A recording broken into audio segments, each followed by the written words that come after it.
Welcome to the Short Funk Podcast. I'm Tom Barbalet.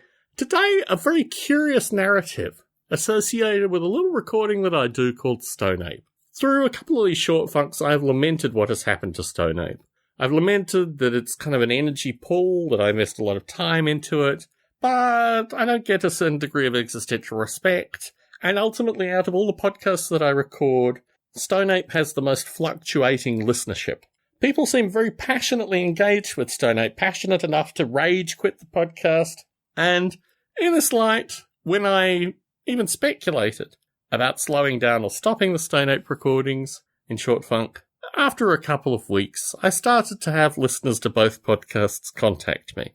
And I realised actually that Stone Ape was very important to a particular group of listeners. It was like a conversation amongst friends that they would listen to on a regular basis. And in that light, this group of people really swayed me to start recording Stone Ape, or to continue to make an effort to record Stone Ape. And Heronstone himself also was relatively supportive in this light.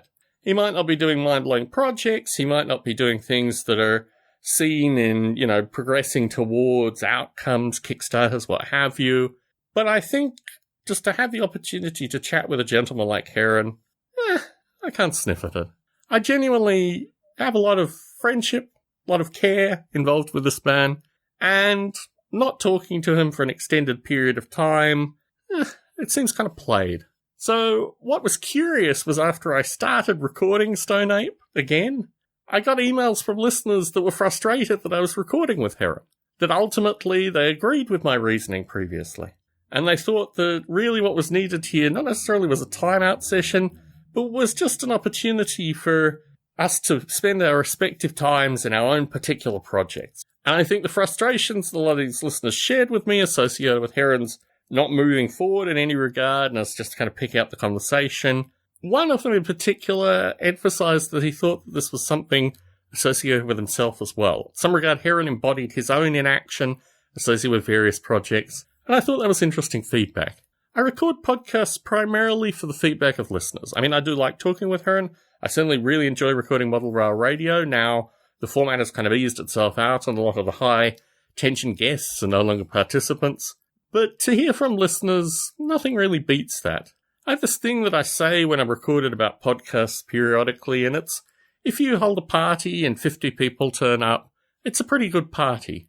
In case of Stone Ape, well, in case of Model Rail Radio, there are a bunch of, bottle throwers and stuff that also come to this party, but I think we're getting to the stage where the parties are starting to level themselves out, the bad guests have left, and it's just a matter of enjoying the phenomena of bringing a group of people together to listen to, in some regard, my banter, in some regard, Heron's participation, in the case of Model Rail Radio, just the richness of guests. In this light, I'm going to continue to be recording Stone Ape. I'm obviously going to continue to record Short Funk, and Model Rail Radio is already there in terms of the general recording schedule. So I don't think listeners really have a lot to worry about in the near to mid-term. But it is always nice to hear from listeners, and at these kind of reflective points, at these points where things might change, it's always nice to hear from listeners to reinforce what I'm doing. Tom Barbalet in San Jose, signing out.